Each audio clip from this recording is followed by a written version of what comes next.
0412 local time. The sonar return is not supposed to look like that. It comes back too sharp, too defined, too deliberate to belong to anything natural. Inside the Combat Information Center of an Arleigh Burke-class guided missile destroyer, a sonar operator goes still at his console and stares at the contact for a moment longer than the data requires. Then a second return appears 11 seconds later. Then a third. Same depth band, same spacing, same patience. The precision is what makes it wrong. On the bridge, the order arrives without any elevation in tone, which is precisely how the crew knows to take it seriously. All stop. Then, 5 knots. The ship bleeds momentum like something reluctant to move forward. Through the hull, the change in propulsion is barely perceptible. To the men in CIC, it feels like the ocean floor rising. Outside, the water is dark and close to flat. No weather, no traffic, no visible surface threat. Just open water at a transit speed that is no longer transit speed, and a formation that has just been asked, quietly and without ceremony, to reconsider everything ahead of it. The sonar supervisor marks the 3 contacts and requests a new sweep. The display returns more steel.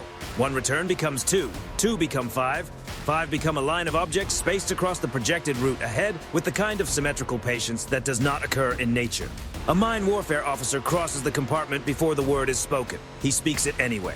Possible minefield. Nobody echoes it. The tactical picture expands. Red contact markers populate the display along the ship's projected track, not in a random scatter, not clustered at a single choke point, but arrayed across the forward water column in a pattern that keeps extending the longer the sonar looks. Safe water narrows. 600 yards of workable corridor becomes 400. 400 becomes less. Helm, hold course. Maintain 5 knots. The captain's voice carries no alarm. Every person in that room already understands what they are looking at. A destroyer is engineered to neutralize missiles, destroy aircraft, track submarines, and project power across hundreds of miles of open ocean. Against a mine sitting motionless on the seabed, all of that capability becomes beside the point. The mine does not respond to radar. It does not emit a targeting signal. It has no guidance system to jam. It simply waits. At 0416, the ship's embarked MH-60R Seahawk helicopter is placed on immediate launch status. On the flight deck, its crew is already moving through the pre-launch sequence at a controlled run, spray and rotor wash mixing in the dark air as tie-downs release. Blades begin their rotation. The sound is aggressive in a way that feels out of place against the quiet of the water below. Inside CIC, the sonar arc widens. The picture continues to deteriorate in the most specific way possible. Contact density increases off both the port bow and the starboard quarter, enough to eliminate the possibility that the formation has encountered an isolated patch of old ordnance or debris. Whatever is in the water ahead was placed there. The spacing is engineered. The depth variation is deliberate. One operator overlays the return geometry against the channel profile. Another pulls bathymetric records. The mine warfare officer speaks again, not loudly. That's central lane. It isn't accidental. The Seahawk lifts off at 0419 and banks low over the water's surface, staying outside the ship's disturbed wake to preserve the acoustic environment below. Its sensor package begins feeding electro-optical and infrared data back to CIC. From altitude, the water reveals almost nothing. Faint surface disturbances where current bends around submerged mass. Subtle discolorations at the edges of the detection envelope. Enough for trained eyes, not nearly enough for comfort. The ship's unmanned surface vessel, a drone built to go where a destroyer's hull cannot afford to guess, is lowered into the water with deliberate care and pushed forward of the formation. Its job is to solve the problem of uncertainty by moving through it first. Behind the lead ship, the formation stacks up in cautious intervals. Spacing opens between hulls, then compresses, then opens again as each commanding officer works the same equation. Close enough to maintain cohesion in restricted water. Far enough that a single mine strike does not have secondary consequences across multiple decks. On encrypted circuits, radio traffic stays clipped, no surface contacts. Maintaining interval, standing by for revised routing. At 0422, the unmanned drone's forward sonar resolves the first clear object. Spherical casing, metallic return, moored at hull depth, consistent with a naval contact mine, then a second, then a pattern. Not one belt. Multiple layers. Some contacts ride high in the water column, positioned to intercept a deep draft hull at the keel line. Others sit lower, their acoustic and pressure signatures suggesting influence fusing rather than direct contact triggers. These are not the kind of mines that detonate only when struck. They are the kind that detonate when a large enough steel hull passes close enough to disturb the magnetic field around them. The captain studies the evolving plot for several seconds. "Stop mapping the hazards," he says. "Map the intent." The officers in the compartment shift their analytical frame in real time. They stop looking for individual mines to avoid and start looking for the structure those mines collectively create. The question is no longer, where is the danger? The question is, what is this field trying to make us do? The answer assembles itself on the display piece by piece, densely packed clusters off both flanks, a navigable-looking corridor running through the center, influence triggers positioned beneath the most visually inviting stretch of water, choke geometries at the points where a large ship would have the least angular room to maneuver. At 0425, the mine warfare officer delivers the assessment that reframes every decision that follows. This field wasn't laid to destroy the lead ship on entry. It was laid to compress the entire formation into a fixed position. No one responds. Outside, the destroyer holds barely above steerage weight, a ship valued in excess of $2 billion, carrying some of the most capable weapon systems afloat, moving through the early morning at a speed that a recreational sailboat could match. Not because it has been defeated, because the ground beneath the water has been prepared by someone who studied how American ships move and built the environment around that study. At 0427, the corridor begins to narrow in a different way. Not because new contacts have appeared, but because the existing ones are starting to make geometric sense. The central lane is real in the technical sense that no sonar return currently sits directly in its path. But the mine warfare officer circles two positions on the plot that change the meaning of that observation. The flanking belts curve. At the far end of the visible corridor, the returns arc inward from both sides simultaneously. Not closing the path entirely, just stealing the turning radius. A ship that enters that lane and reaches its midpoint cannot execute a hard turn without entering one of the flanking clusters. It cannot reverse course cleanly because the column behind it has already committed to the approach. It cannot stop indefinitely because the formation behind it has nowhere to hold. The lane is not an escape, it is a commitment mechanism. At 0430, the Seahawk drops to lower altitude. Its sensor operator sweeps the waterline on both sides of the projected route, not searching for mines, which are not visible from the air, but searching for anything associated with the field's maintenance or surveillance. Surface markers, current disturbances, deployment residue, small craft that might be observing. He finds 3 surface anomalies off the port quarter. Fixed, aligned, inconsistent with natural chop. Drone sonar confirms metallic returns directly beneath each one within the minute. The already narrow lane loses more usable width. At 0433, the first neutralization attempt begins. A remotely controlled charge package moves along the edge of the presumed safe corridor. The drone's forward sensor feeds the placement sequence live into CIC. The charge sets. The drone withdraws. 3 seconds of silence. The seabed lurches. The detonation is compact and contained, a hard underwater concussion that sends a brief white column of disturbed water skyward before it collapses back into gray surface. On the bridge, watchstanders track the plume. In CIC, they track what the blast reveals behind it. The pressure wave strips ambiguity from the sonar picture. Objects that had been sitting at the outer edge of detection threshold sharpen into clear returns. A second row of contacts emerges behind the first neutralized position. Then a third, offset to the flank and positioned lower in the water column. What had read as a single mine layer protecting the corridor's edge is actually 3 staggered lines of depth-varied objects, each one calibrated to catch whatever survived the one in front of it. The mine warfare officer does not change his expression. He updates his count. This field runs deep. No one asks for clarification. The drone's updated sonar picture provides it. Contact density climbs, then climbs again. What started as a localized threat grid across the projected route has expanded into something that requires a different category of description entirely. Not a minefield in the sense of a tactical barrier. A prepared underwater battle space laid with the kind of resource commitment that implies significant planning time, external support, and a specific operational objective.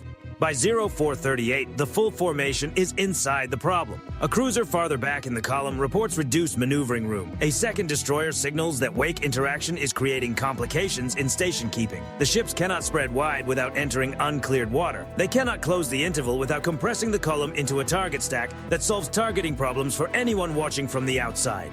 The field is not blocking the formation, it is shaping it. Electronic warfare then picks up something new. A short-duration narrowband emission, surface origin, positioned just off the outer edge of the mine belt. Not a weapon signature, a data burst, small, tight, directional. The timing aligns almost exactly with the formation's slowed position inside the corridor. A long-range camera slews to the bearing. A contact appears at maximum optical range, indistinct at this distance, but enough to confirm what matters. Something is out there. Something that just transmitted. Iran is not simply monitoring whether the field is working. Iran knows where inside the field the Americans currently are. At 0440, the mine warfare officer draws a single line on the tactical plot with his finger. This corridor isn't open water, he says. It's an address. The room absorbs that. A fixed address in a trap does not offer safety. It offers exposure.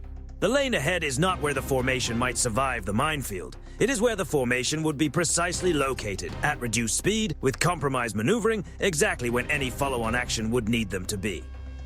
Fast boats. Coastal missile batteries. Drones feeding terminal guidance to weapons already airborne. Any of those. All of those.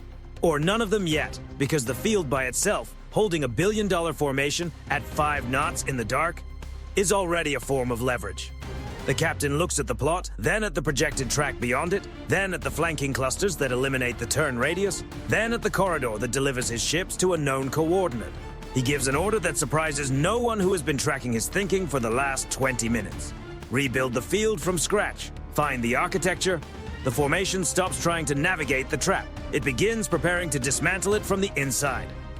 At 0442, the approach changes entirely. The mine warfare officer and 2 sonar specialists stop asking where the next passable lane might be and start asking the question that actually matters.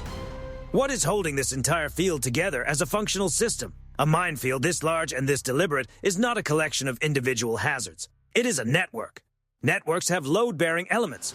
Remove the right nodes in the right sequence, and the network's behavior changes. The flanking walls still exist, but the field's ability to direct movement collapses. The mine warfare officer isolates the hinge points. These are not the densest clusters, not the most forward positions. They are the pivot mines, the objects positioned precisely where a ship's instinctive course correction would carry it. The objects that make the corridor feel like the only viable option by making every alternative feel worse. Take those out and the false lane loses its gravitational pull. An operator circles 3 positions on the plot.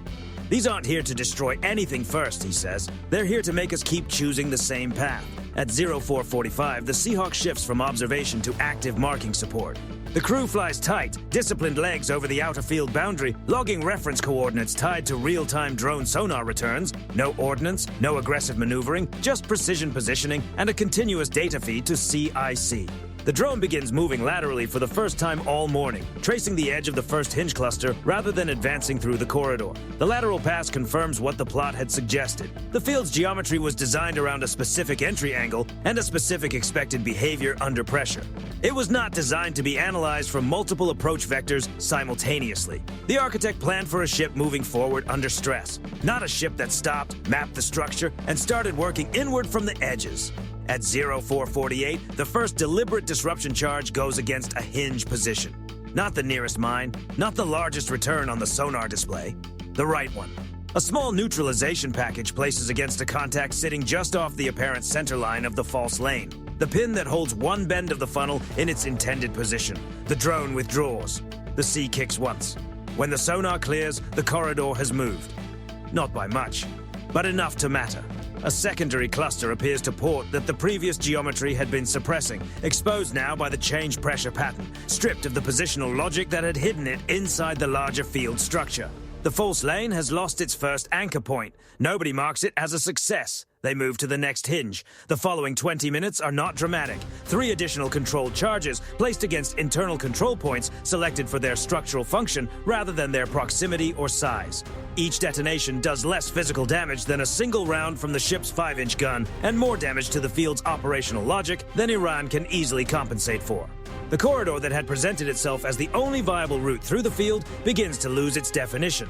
The central path becomes visually unreliable. The flanking belts are unchanged, but the relationship between them and the center has been altered. The trap is losing its shape.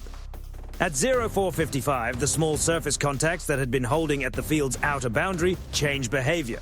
One slows abruptly, another adjusts its heading away from the sector it had been paralleling. A third tests an approach vector and abandons it within 30 seconds. They are not retreating because they are being threatened. They are retreating because the water they expected to exploit has become ambiguous. Iran laid this field to manage American movement. The Americans are now using the same water to deny Iranian confidence in their own geometry. The mines have not been cleared, the field has not been eliminated, but the control has changed hands. A field that tells your enemy exactly where his ships will be is a targeting asset. A field whose geometry has been broken is just a hazard. Hazards are manageable. Targeting assets are dangerous. At 0458, CIC identifies a new lane forming along the outer edge of what had previously appeared too dense to approach. It is not a gift from the environment. It is the result of pulling the funnel's internal logic apart from its pivot points. The route is narrow, unpleasant, and full of residual risk. But it was not designed by whoever laid this field. It was created by the mine warfare team aboard the destroyer, using the field's own structure against itself. The captain makes his decision without deliberation. Port 2 degrees, minimum rudder, hold 5 knots. The ship answers slowly, its turn radius extended by caution. The helmsman applying the smallest possible correction to keep the hull inside verified water. Forward of the bow, the drone verifies each 10-yard increment before the ship commits to it. Above, the Seahawk shadows the movement with its sensors locked downward. Behind the lead ship, the formation holds its interval. No crowding, no improvised maneuvering, no unnecessary radio traffic. Each commanding officer tracking the lead ship's movement and preparing to repeat it with the same precision. At 0502, the new lane stabilizes. It is ugly water, close margins, not a comfortable transit by any measure. But it is not Iran's water anymore. The hinge points are broken. The shepherding geometry is gone. The mine belts still threaten the hulls moving through them, but they no longer dictate how those hulls must move. That single change is the difference between a trap and a minefield. A trap controls behavior, a minefield only threatens it. Threatening a warship crew and controlling one are not the same thing. The fast surface contacts outside the field disperse further. Their tactical problem is now the same problem as the field itself. They cannot predict where the American formation will be because the formation is no longer following the predicted path. Whatever follow-on action they were positioned to support, whether missile targeting, surveillance relay, or harassment timing, required knowing where the ships would be compressed. The ships are no longer compressed where planned. At 0507, the lead destroyer clears the most dangerous section of the outer hinge network and enters water wide enough to permit limited maneuvering. Not open freedom. Enough to turn if forced. Enough to accelerate if required. Enough to no longer be a fixed answer to someone else's tactical geometry. The cruiser behind adjusts its projected route and aligns with the lead ship's cleared track. A second destroyer matches the correction. The column is not escaping randomly. It is being drawn through a verified corridor, one hull at a time, through a lane the formation created by understanding the field's design well enough to break it. Electronic warfare reports a change in Iranian signal activity at 0511. Shorter bursts, less regular cadence. Whatever surveillance network had been tracking the formation's compression inside the funnel is now trying to reconstruct the operational picture in a battle space that no longer behaves according to its original assumptions. The Americans are moving, but not through the address the field was supposed to deliver them to. A minefield designed to fix a naval formation in place has become a minefield that complicates Iranian surface operations in the same water. That is the trap completing its inversion.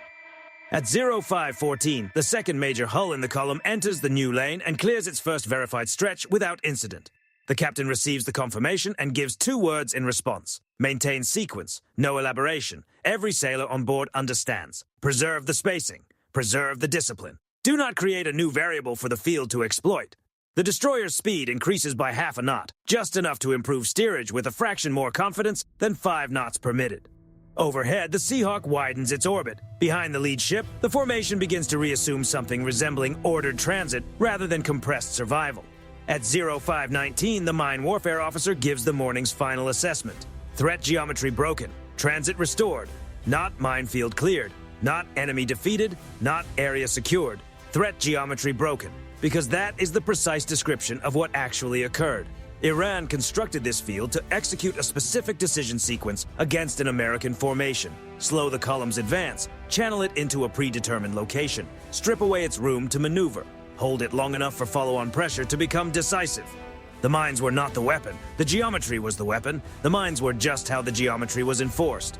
The U.S. Navy read the enforcement mechanism, identified its structural dependencies, and systematically removed the pivot points that gave the geometry its power. The field still exists. Thousands of objects still sit in that water, but the design that made them collectively dangerous as a control system has been rendered unreliable. By 0522, the outer pressure of the engagement is gone. The formation is not fully clear, but it has broken free of the compressed zone Iran built around it. And in doing so, it has disclosed something Iran may not have intended to reveal. The placement logic of the field is now archived in the formation's sensor data. The depth variations, the trigger type distributions, the angular geometry of the hinge positions, the choke angles calculated around American maneuvering assumptions. All of it recorded, all of it now available for analysis well beyond this transit. 6,000 minds were supposed to keep those answers hidden under the water. Instead, they are the answer, and the answer belongs to the side that is now moving through water of its own choosing, at a heading of its own selection, while the field behind it sits exactly where it was laid, waiting for ships that are no longer there. The sea opens by degrees ahead of the formation. The lead destroyer moves into water that carries no mine, returns on sonar. The second hull follows the cleared track. The others align behind it in disciplined sequence. No announcement, no alteration of posture. The formation simply continues because continuing is what the geometry now permits, and continuing was always the point. Iran built 6,000 reasons why the U.S. Navy should stop moving. Every one of them is still in the water. The U.S. Navy is moving anyway.